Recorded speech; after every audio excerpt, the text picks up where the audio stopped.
The Ambitious Radio Network. Conversations with ambitious entrepreneurs and thought leaders. Are you an entrepreneur, startup junkie, or just someone interested in improving their leadership skills? If you're looking to be motivated, inspired, and uncover what it takes to get to the next level, listening to Ambitious Radio will be well worth the investment of your time. We have weekly engaging conversations with today's most influential thought leaders and entrepreneurs as they discuss their successes, failures, tipping points, and other priceless information that you can apply immediately after listening.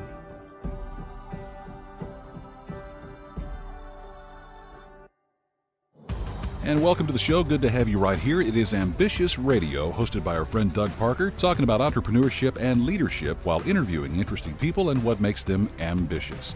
Now, you know the show wouldn't be possible without our sponsors, Grasshopper.com, the entrepreneur's phone system. You know, most of the time, small business owners need to personally guarantee any loans that their companies take out. That can be kind of tough to do if you have credit issues. So if you have less than perfect credit, go to RepairMyCreditNow.com for a free credit report evaluation. RepairMyCreditNow.com. Doug, what do we have going on today? Today, we have a good one, guys. We've got Damion Lupo with us, and he is a born entrepreneur. He started his first business at age 11, has started 30 additional businesses since then. He's also the founder of his own martial art, and he's the holder of 3 other black belts. Damion paid for his first rental house with a Visa card, and then bought 150 other homes all across the United States, including 7 states. And then in the next 5 years, he went through a $20 million meltdown in 2008. Today, he runs Austin-based FinTech dedicated to disrupting Wall Street and getting people off the Wall Street roller coaster.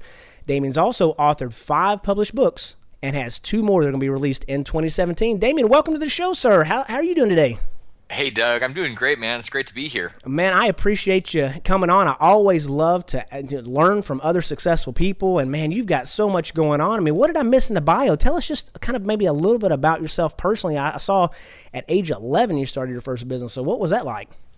Yeah, that was sort of a problem I had back when I was growing up in Alaska. When I was 11, I remember really wanting to play Nintendo games and asking my parents for some money or wanting to have them buy me a game. And part of the programming I had as a kid from my folks was, we don't have any money. It was a scarcity thing. There's no money. What do you think? Money grows on trees, all those type of things. And I said, well, I want to play, so this is a problem. I'm going to solve it. And I thought, how can I do this? How can I figure out how to pay for games? And I ended up going and reaching out to people that were selling their games used. I bought all of them at once. Somebody would sell 20 games. I'd buy them all, and then I'd play them, get bored with them, and sell them off one at a time. And I ended up even hiring my parents because I had to get around. So they were driving me around, and so I had my own employee team with my mom and dad. And it was like entrepreneurs. It was a typical thing. We look for a problem and we go, we can solve it. That happened to be my problem because I wanted to play Super Mario Brothers. It was a problem, and that's how I solved it.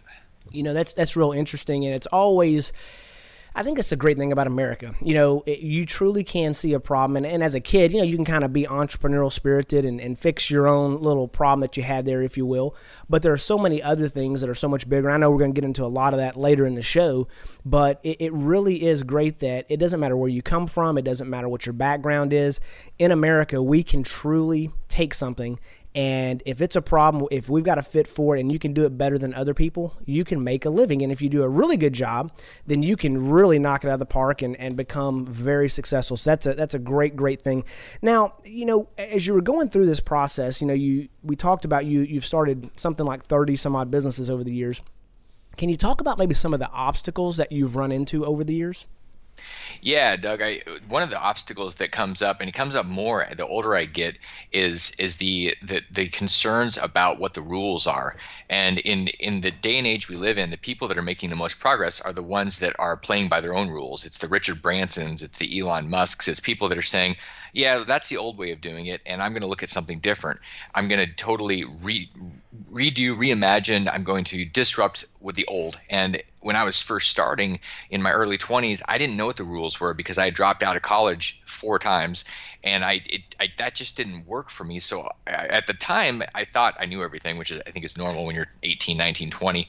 I thought I knew everything. I didn't really have rules, so I made it up. And as I've gotten older, there's more experiences, there's more brain damage from making mistakes, more hesitation around not wanting to screw something up. And I have to be careful that I don't get too hesitant about screwing things up, because I need that 20-year-old mindset that I'm willing to go out there and be naive and think I can just create whatever. I can build the Great Wall of China next weekend. It's that type of youthful ambition and no limits attitude and mentality that really creates magic. And it's important that we don't get in our own way based on years of people telling us a certain thing can't be done. It's interesting. One of the most dangerous things that can be said, I've heard, is why do you do something that way? Well, because that's how we've always done it. But there's something that comes from experience, that makes it to where you don't get burned or brain damaged or whatever, you were kind of alluding to there, that it protects you. But then there's also something about not conforming to the old rules and being handicapped by something that maybe doesn't even really exist anymore or never did. And so that's a delicate rope to walk on. And let me ask you this. When you talk about the rules, some of those are quote unquote business rules, and some of them are things like compliance and those types of things. And I know that just from my personal business dealings, that if you're not careful as an entrepreneur, you're out there on the bleeding edge trying to make things happen, and compliance, the rules can change. The government regulations, you hear about these strangling, regulations, and sometimes they're for consumers' protection. Sometimes they're big business protecting the big business so that smaller businesses can't come in and do things. But have you had any experience with compliance that maybe there was something that you were going through that you're not trying to break the rules in that way, but that have been a problem because you're going so fast? Yeah, that speed kills, and I am totally aware of how real that is. When I was starting out, I was going super fast, and I interpreted rules. And one of the huge mistakes I made that I've since learned from, I don't do it anymore, is I thought, well, it's better to go after, do something, and ask for forgiveness than to get permission. And in the beginning, I thought this was a good plan. The problem with that is if you go and you interpret certain things like federal regulations and you're wrong, you've got the weight of these three-letter agencies like the SEC or HUD or the FBI or whatever, and they end up coming after you and pushing back in a way that will basically break you. And so it's not worth being that lackadaisical or just feeling like you can ask for permission. The federal government doesn't have a sense of humor. I mean, that was definitely one of my experiences. They look at things and they're bureaucrats and they're going to do their thing. I now have an attorney that I run everything by, and it was one of those youthful idiot moves where I thought, I can't afford an attorney. Well, yeah, I had to afford an attorney when I got involved in a legal skirmish with the federal government, and I had to spend $100,000 in 6 weeks on attorneys in DC. So I've had that experience. It's a lot cheaper to have the legal people giving you great advice up front, and really important as an entrepreneur to not feel like you can't say no and you can't push back on the attorney, because attorney's job is to keep you safe. And as an entrepreneur, you're breaking rules, and you need to be able to say, okay, well, I understand the risk. I'm going to move through it anyway. At least you have somebody looking out for you, and you're not just shooting into the wind, which is what I did. And that definitely can get you into a whole bunch of trouble with the government. That's a great point to bring up, because it's so important. I mean, there's some rules that are made to be broken, and then there's some rules that they're there for your protection. And having a trusted advisor to run those things by, whether it's a CPA, an attorney, just someone that has some more experience in that. And as you mentioned, I mean, the attorneys are pretty much always going to want you to put some kind of disclosure on it or say things that, they ultimately protect you. They might protect you so much that you can't do any business, if you do it that way. So you've got to make that entrepreneurial decision, but it's something that you really have to evaluate. And if you're out there just strictly gunslinging and just doing whatever you want to all the time, the problem is that you can get yourself into an issue, and it really it can hurt. I mean, like you spent $100,000. I spent about $800,000 on a deal one time, and it's just, man, if I had it to do over again, there's quite a few things that I would have done differently. But yeah, you don't want the issues with the government. That definitely is problematic. So now let me ask you this: either personally or in business, what are some of the things that you do to grow, just to enhance your overall intellect, those types of things? Doug, big number one is the 10x idea. It's based on, and we hear a lot about this now with Grant Cardone's book, The 10x Rule, and it's a way of life. Thinking about things in terms of 10x all the time. I'm always asking, how can my health be 10x? It can be 10 times better. How can my business be 10 times bigger? And it's not that bigger is better, because bigger is just bigger. It's that I have to look at things totally different, and I have to disrupt whatever it is that I'm using, even if it's working. And the reason that that's so important in today's day and age, you have to disrupt you, because if you don't, somebody else will. So I'm always asking the 10x question, how can I be 10 times better? And by doing that, I have to go kind of blank slate and look and see what's the new technology, what are the new thinking patterns, what's happening out there that I can implement that I haven't in the past. So that's constantly keeping me growing, and it constantly keeps me alive thinking. You can't possibly be stagnant if you're thinking about 10x. Man, that thing that you just now said, that you have to disrupt you or someone else will, guys, you need to write that down. I'm telling you right now, that's as powerful as it gets, because in this fast-paced world that we're in right now, you absolutely have to be prepared for those types of things, because disruption is going to happen. It's just a matter of whether or not you're anticipating it and planning for it and moving forward, or if somebody's doing it, essentially to you and disrupting what you've got going on. So that is really great information. That's a great place for us to kind of leave off on this segment. And if you really want to go back and reference anything on the show, you can always go to our show notes page, and you can reference Damion Lupo right there on Ambitious Radio. After we hear a brief word from our sponsors, we'll be right back and hearing more about all of his ambitious pursuits right here on the Ambitious Radio Network.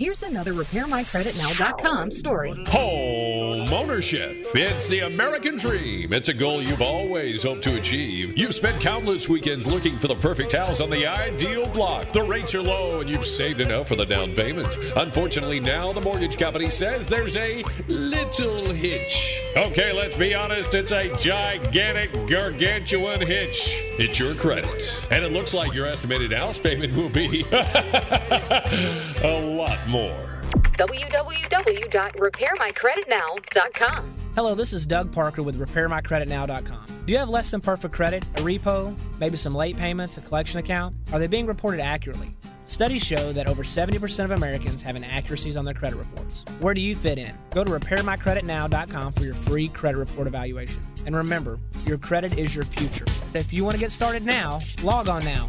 RepairMyCreditNow.com. RepairMyCreditNow.com. www.repairmycreditnow.com.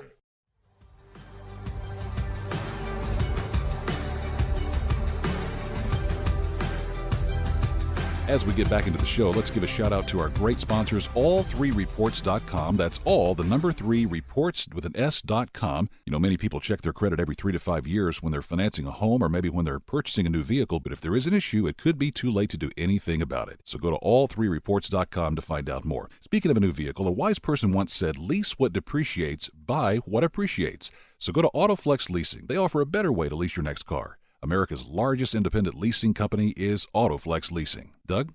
All right, we're back on the Ambitious Radio Network, and we've got Damion Lupo with us. And I'm telling you what, guys, this is an exciting guy to talk to. Bottom line is, he's created his own martial art. He's a black belt in 3 other disciplines, and just an overall entrepreneur. And so let's talk a little bit about that, Damion. Tell us a little bit about, how did you come up with the idea to do your own martial art, and then how does that apply? What all you have going on? Is it something that helps you in your business because of the discipline, or how does that work? Yeah, Doug, the martial art was one of those things that happened organically, because after training for more than a decade, when we do something for a long period of time, we start to develop our own version of things. It's how we show up in that thing. With martial arts, it's no different than a lot of other pursuits, where eventually we have our own identity. It's not just some system that we've done over and over. We start to have our own flavor.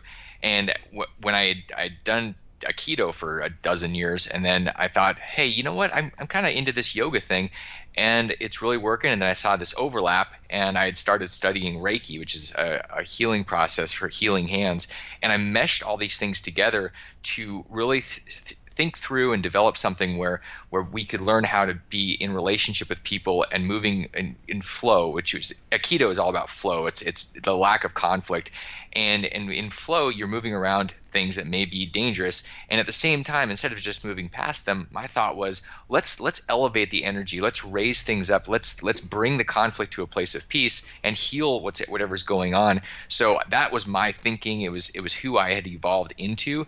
And so the martial arts is really a reflection of my business mindset. It's how I show up in the world, because everything that we do in the dojo is the same. To me, it's the same outside the dojo.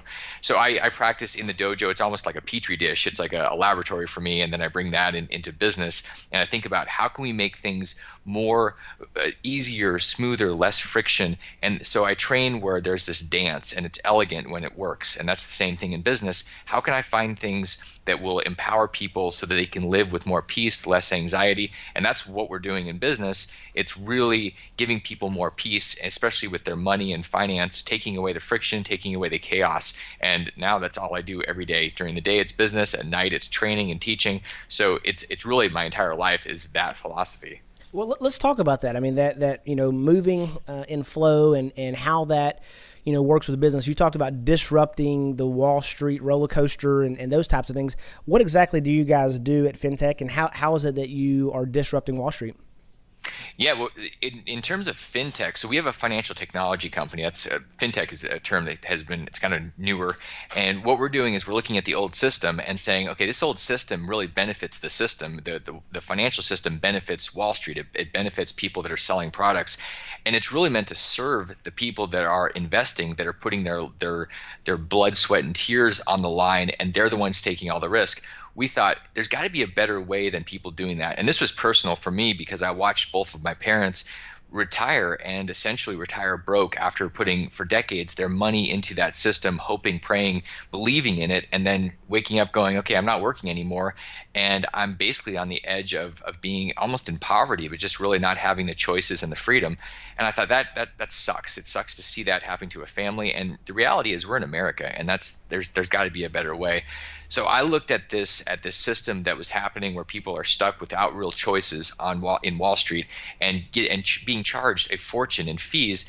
And I said, okay, what's an alternative? I have a big real estate background in real assets, and so I understand rental properties. I understand precious metals. I understand things outside of Wall Street. And what we realized is that there's an opportunity for people to exit Wall Street, to get off that roller coaster and take their money that's stuck in these 401ks and IRAs, move it into their own checkbook. And so inside of a week, they could literally be buying gold in their hand. They could be buying real estate. They could be off that roller coaster, outside of that chaos, and in charge of their financial life so that they could design it instead of having it happening to them by default. So that's really what we do, is we create that vehicle where they're in the driver's seat and they're in charge. So they're no longer in the back seat or stuck in the trunk of their investment vehicle and hoping it'll all work out, when in fact they're really going off a cliff. We put them in charge and in control, and then they get to do what they want that works for them, not what some broker in New York is deciding is good for them so they can afford a second home in the Hamptons. That makes a lot of sense. And one question I often like to ask, and this could be personally or it could be towards business, but what's something that you believe in that others maybe just thinks is the craziest thing ever, and why do you believe that way?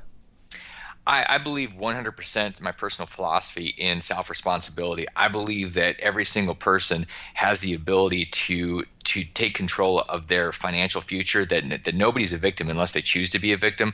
I don't believe that money and finance is too complicated. I think that we've been pitched and sold a bill of goods, and I believe that this is all about a choice. And so it's not about, do I have an Ivy League education or do I understand some type of crazy derivative formula. It's a question of, do I want to take control of my life, and am I willing to be 100% responsible? I believe that is not the message that comes from Wall Street. It's not a message that we hear in society. We're told that it's okay to blame somebody. We saw that with the recent election. They're putting their futures in somebody else's hands, hoping that somebody gets elected and that's going to make their life better. And I'm thinking, That's the craziest thing I've ever heard. You can do whatever you want, especially in the U.S. You're not in Burma. I mean, you're in the United States of America. This is the United States of opportunity. Give me a break. Don't be a victim here. Don't blame anybody. Don't justify it. Go over there and take responsibility. Own it. Make it happen. It's interesting, and I'm not trying to pick on anybody of any political persuasion, but my wife and I were kind of almost giggling a little bit the other day of these college students and others out there that they're like in tears, and they're like, oh, I can't go to school today because whoever got elected for whatever, and it's like, are you freaking kidding me? I mean, like when you deal with some real stuff in life, and then and how are you going to deal with that? When you can't even deal with whoever got elected. And like you say, it's America. I mean, hey, whoever gets elected, great. This person, that person. I mean, the world's going to continue on no matter what. But my goodness, I love that. Basically, a little speech you just gave there on I Believe, man. That could be, something that goes out there. It's like the Jerry Maguire, thing he does. And the bottom line is it's personal responsibility, taking responsibility for yourself. If it's to be, it's up to me. And that's great information. Now, let me ask you this: what's something that maybe you once believed in, and over the past 5 to 10 years, you are diametrically opposed to it now? Maybe you're 180 degrees the other direction. Anything comes to mind, something you changed your mind on? Oh man, a big time. I remember 10 years ago, more was all I was focused on. It was about the money. That was my purpose. And guess what? It happened. I made a lot of money. I made millions of dollars. I mean, millions and millions and millions. And I had the Ferrari and I had all of the stuff.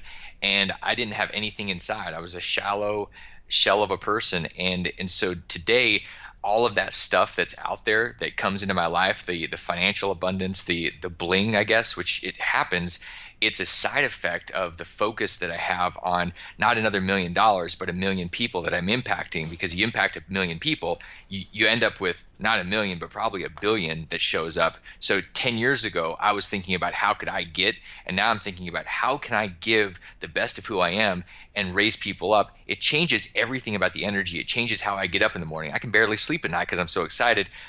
Before I couldn't sleep. 10 years ago, I couldn't sleep and I had to take some type of sleep drug because I was so stressed out. And I mean, really, that is a huge shift. 10 years ago, I wouldn't even want to be near that guy if I met him today. And it was all about just trying to get as much as I could and consume. Now, totally different, totally opposite. That's great. That's great stuff there. And it goes to show you, I mean, for those that have never had money, everybody generally wants it. And then as you get a little bit of it, typically what I've found over the years is that money just makes people more of who they really were. And then sometimes you get those things and you're like, I don't know if I like this person or not. I don't know if I want any more of me. And, it gives you a reality check. And it's great that you've been able to turn that corner because so many people, they can't. They get it. And they don't want to let loose of it. And it's like the little ring, Lord of the Rings, my precious. They're like, they cannot they're attracted to it at all costs. And it's great that you've been able to make that turn. So, with that being said, we've got maybe time for one more quick question. And let's talk about fears, man. As an entrepreneur, are there any specific fears that you've had over the years, or maybe in the beginning? I mean, 30 companies later, you obviously go through them, but is there any specific fears that are reoccurring, or maybe that were there in the beginning? I think in the beginning, the fears, there's probably two. One, running out of money, and there was this thought that there was a limited amount of money, and so I was a little nervous about that. Funny part is I got more nervous about that the more money I had, because I thought, oh, I gotta protect it, and so it created this tension. And the other one was the judgment of other people, because when we're out there creating something, when we're out there on the edge, we end up in a space where we get a lot of people attacking us because it disrupts the way that they're thinking. It disrupts their choices because they think maybe there's something better I could do. That person's doing it, and they're going to judge to make themselves feel better. So the judging doesn't feel very good. At some point, I realized it doesn't really matter that much. I'm going to do what matters to me, and I'm going to do what I can for as many people as possible. So the more over time, the judging it doesn't matter as much, but it certainly did make a big difference in the beginning. Gotcha. So last question of this segment: if you could go back and maybe tell yourself at any point in life one thing, what would it be, and why? If I could go back, I would say find somebody that you trust and respect, keep them close, and keep an open dialogue with them, and ask them for their feedback and their advice. Make sure you've got somebody telling you and giving you reflective insight on your swing, because you may think that your swing is beautiful and it may be real ugly. You need to have somebody giving you that feedback all the time so you don't go out there looking stupid and being naked and not realizing it. I can't think of a better thing. Whenever you're on top, everybody wants to be your friend. It's when you're down at the bottom that it's tough to get somebody to help you out. So if you really have that opportunity to ask people, hey, be real with me. Don't just be my friend. Don't just tell me, I look pretty just because. Really tell me what is going on, and surround yourself by other people that are more successful than you. You can learn from them, but they're not all that impressed with your success anyway, most of them, and they can really shoot you straight. So that's great advice from Damion right here on the Ambitious Radio Network. We've got to take a quick break, and then we'll be right back talking more to Damion about his success and what's next for him on the Ambitious Radio Network.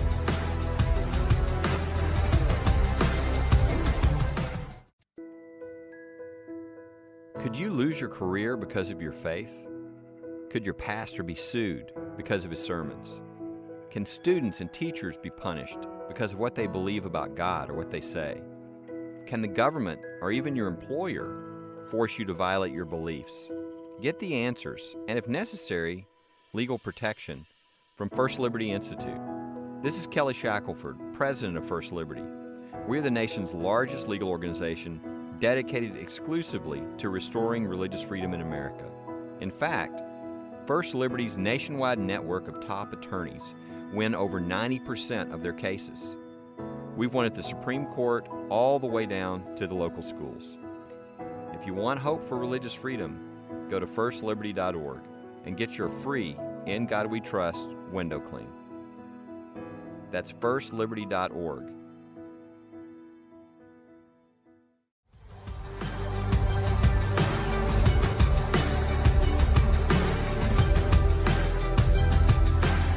Back in here on the show, it's Ambitious Radio Network. Hey, are you thinking of expanding your business but don't want to spend tens of thousands of dollars on a new phone system? Consider Grasshopper.com. You get to keep your existing number, you have multiple extensions, voicemails transcribed, and no new hardware. Grasshopper.com is the entrepreneur's phone system. Let's get back to the show with Doug Parker. All right, we're back on the Ambitious Radio Network, and today we got Damion Lupo, and we're going to talk a little bit about how he goes through the decision-making process of the different businesses. We've said it several times on the show. He's started over 30 different companies, precious metals, real estate, all different types of things. How do you go through that process, Damion? What does that look like, and how does that work for you? The way I go through things now when I'm looking at what I'm going to spend my time on, it's really a question of where is my heart? What really matters to me? It's not just doing something that may make a lot of money, or it's something that I can really use the best of me. Because when I look back, and I've thought about this a lot, when I get to my final breath, I want to be able to look back and go, I gave it everything, and I left it all out there. It wasn't just doing something that was safe. Like, our job is not to tiptoe safely to death's door. Our job is to have, like William Wallace said in Braveheart, it's that having that moment where we truly live. It's not, I'd rather have that one hour of feeling alive than 50 years of just stagnant flat. And so I think about that when I'm working. I don't think about, okay, today I'm going to make another $1,000. I'm thinking about all the things I get to create. So there's an artist, there's a genius inside of us, and when we're tapping into it, and for me that's also in martial arts, but in business, I'm thinking about that. Maybe I'm writing a book or I'm having a conversation. I know I'm making an impact, and because I trust in the universe and how it works with this give and take and putting things out there and they come back, I believe in that, so I'm not scared of putting it out there, and I'm able to tap into something deep inside me. That's how I make decisions now. I'm thinking about how can I show up best, and because I trust in the way the universe works, I don't think, okay, I should do this thing because there's more money into it.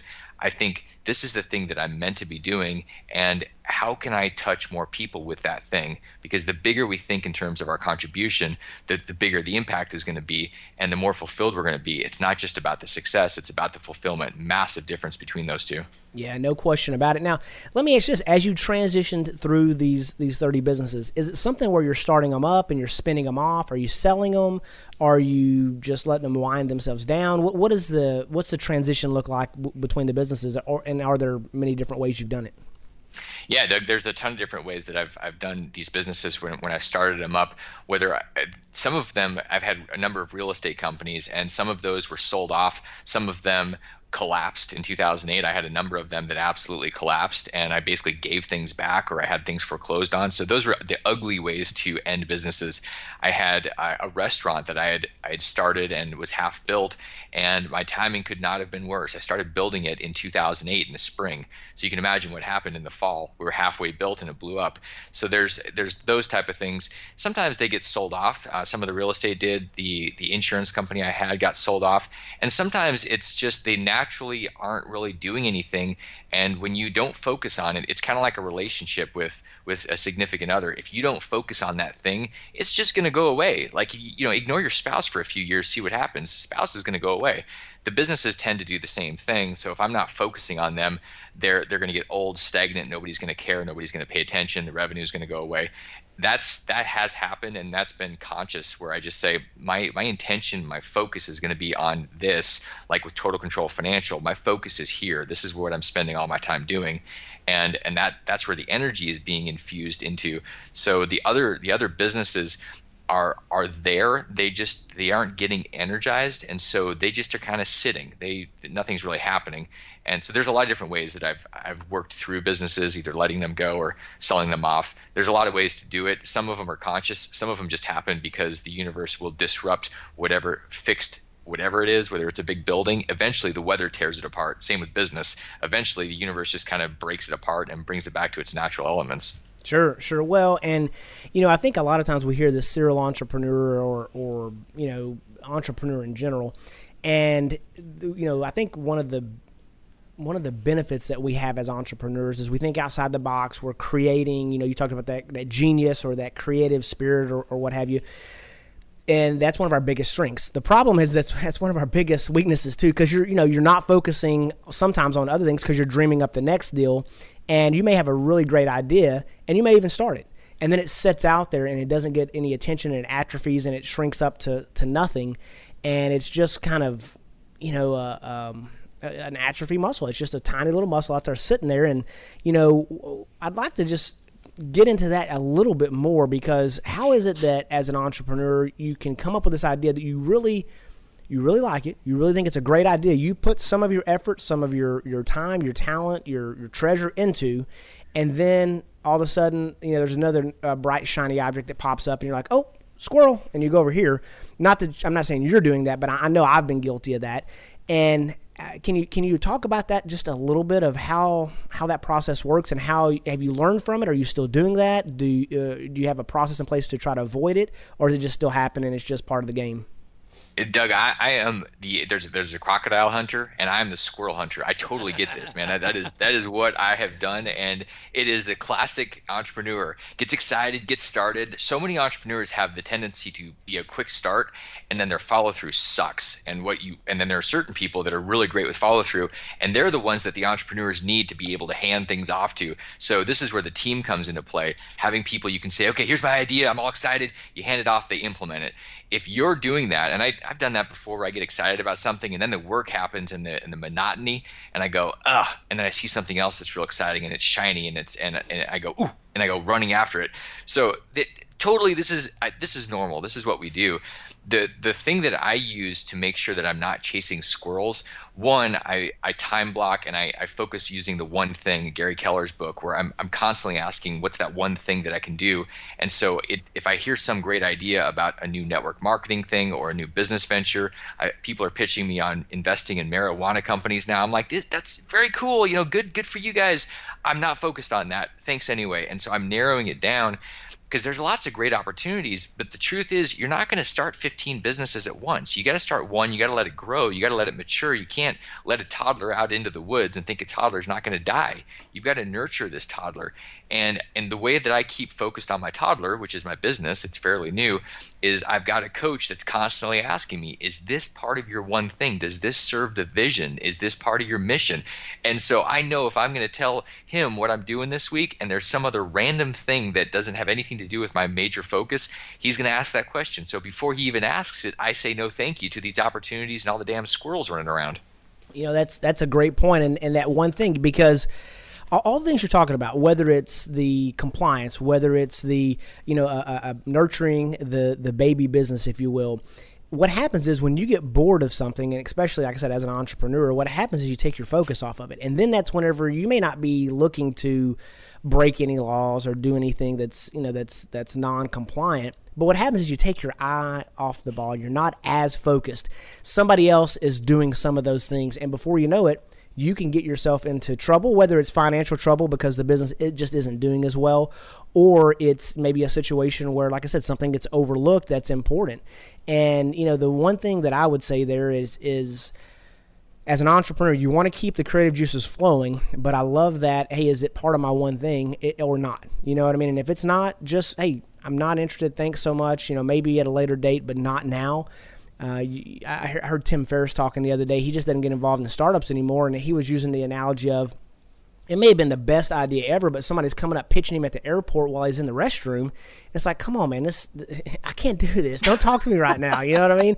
And it makes perfect sense. And not that my scenarios are that extreme, but the reality is it part of your core business? Is it part of what you want to be focused on? Is your heart into it? All the things that you were talking about, that makes a lot of sense as you're going through, that decision-making process. And, it's just really, really important to make sure you stay focused on keeping the main thing. Don't get distracted by the squirrels or majoring on the minors, those kinds of things.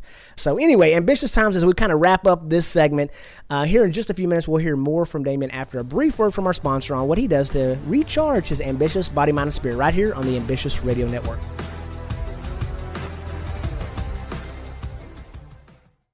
Hey, ambitious listeners, you hear us interviewing entrepreneurs all the time, and there's a common theme. They want to be more productive and improve their communication. As an ambitious entrepreneur, you're always on the go. So turn your mobile phone into a business phone system with Grasshopper, the entrepreneur's phone system. The Ambitious Radio Network recently partnered with Grasshopper to offer our listeners a special discount. Log on to ambitiousradio.com and click on the Grasshopper banner in the bottom right-hand corner. Get a new business number or keep your current one. Sound professional with a main greeting and multiple extensions that forwards callers to your mobile phone or others in your organization. Get a toll-free number or local number for your business with multiple extensions. Set up each extension with custom call forwarding to any phone in the world. Get your voicemails emailed to you as an audio attachment or transcribe an email. Keep business calls separate from your personal calls. Plans start at $12 a month with a 30-day money-back guarantee.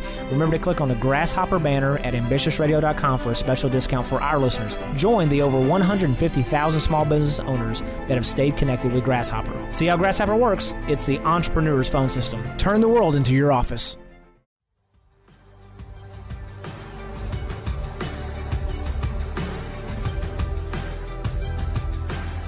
And we're back in here on the show. It's Ambitious Radio Network, recharging the ambitious mind, body, and spirit, made possible by RepairMyCreditNow.com. Having bad credit can be really draining. It's okay to not be okay as long as you're on the road to being okay. Let RepairMyCreditNow.com help get you back on track. Many of our ambitious listeners prefer to listen to books as opposed to reading them. Now, with that, we've teamed up with Audible.com to offer you one free audiobook. Just go to ambitiousradio.com, click on the Audible banner on the page to find out more. Back to the show now with Doug Parker. All right, welcome back to the Ambitious Radio Network. Today we've got Damion Lupo, and this guy is a published author of many books. He's got a couple more coming out in 2017. Successful entrepreneur. He's a creator of his own martial art, which, to be honest with you, I heard that maybe Bruce Lee created some stuff on his own, and I think trying to think of somebody else the other day I was listening to. What's the guy's name that's like 70 now? Chuck Norris. Chuck Norris created, I don't know if I've ever talked to anybody personally that has created their own martial art. That was very intriguing to me. But let's talk a little bit about how you recharge your ambitious body, mind, and spirit. What all do you do? What drains you? What fills you? And let's go from there. Yeah, I think the coolest thing about going through life is you develop this certain wisdom, this certain experience. And the saddest thing is to go to a cemetery, a graveyard, and you see all this experience and all these lives that they're done. There's no more sharing of that stuff. And one of the greatest pieces of fulfillment is being able to teach and share what we've learned. And so to recharge, I have my rituals, I have my meditation, I have my yoga. The thing that charges me up the most is seeing the light bulb go on with the student. And sometimes this is at the dojo, sometimes this is when I'm doing financial coaching with someone and I see them go, oh, I got it. And I see them grow, and I see their confidence increase. In the dojo, when I'm sitting there, it's something that you brought Bruce Lee up. It's perfect because Bruce Lee used to say, I am not afraid of the person that knows 10,000 moves. What I'm most afraid of is the person that knows 6 that has done those 10,000 times. That's powerful information there. And it's, you talked about kind of the different rhythm that you have of life, of the meditation and the different things. What does an average day look like for you? I mean, what time do you get up? Do you have a morning routine? And how much sleep do you get? Those kind of things. My day starts around 7 o'clock. It's kind of my normal rhythm. And one of the things that I resist pretty much at all costs is having an alarm. And I do that on purpose because I want my body to heal. And one of the things that I think a lot of people miss out on, I certainly did, was the healing power of sleep. And so I'll go to sleep at a natural time when I'm tired, and I get up. And then I start my day by becoming very present about what matters to me. I'll journal, I'll meditate, and I'll be still. And so I use Hal Elrod's The Morning Miracle process, the Savers process, which is meditation and affirmation, visualization, a little bit of exercise, and then some reading and writing. I do that every day, and that's how I start my day. It gives me this momentum to be present and be on fire, where I know exactly what I'm going for. I reflect on what's happened so I can clear anything out, and then I start growing with the things I'm reading, and I'm creating with the things that I'm writing. And so that whole process is how I start my day, and it's like I set myself up to win, because instead of chasing the news, a lot of people, I think we grab our phones off our nightstand and we look at what trauma and disasters have happened in the last 24 hours. And I don't do that. I ignore that. Somebody said, "Did you hear what happened?" I'm like, not really, because I'm too busy creating something. I've got my rhythms where it's about growth and creation. So I don't really give two flips about what happened in some random country. I'm more focused on what can I do to impact people. And so it keeps my energy in a place of possibility and abundance and hope, and not fear and pain and despair. So it's really it's a conscious choice about where I'm going to experience life and what kind of energy zone. And that's really how I set my day up. So the rest of it kind of is launched from that. It's like a trampoline out of 8 o'clock in the morning. Yeah, that's great. Now, do you? We've talked a lot about reading. We've talked a lot about listening to books and things along those lines. Do you watch TV? Do you have a favorite documentary, favorite movies that when you just want to kind of veg out and just chill out, or is it pretty much reading your deal?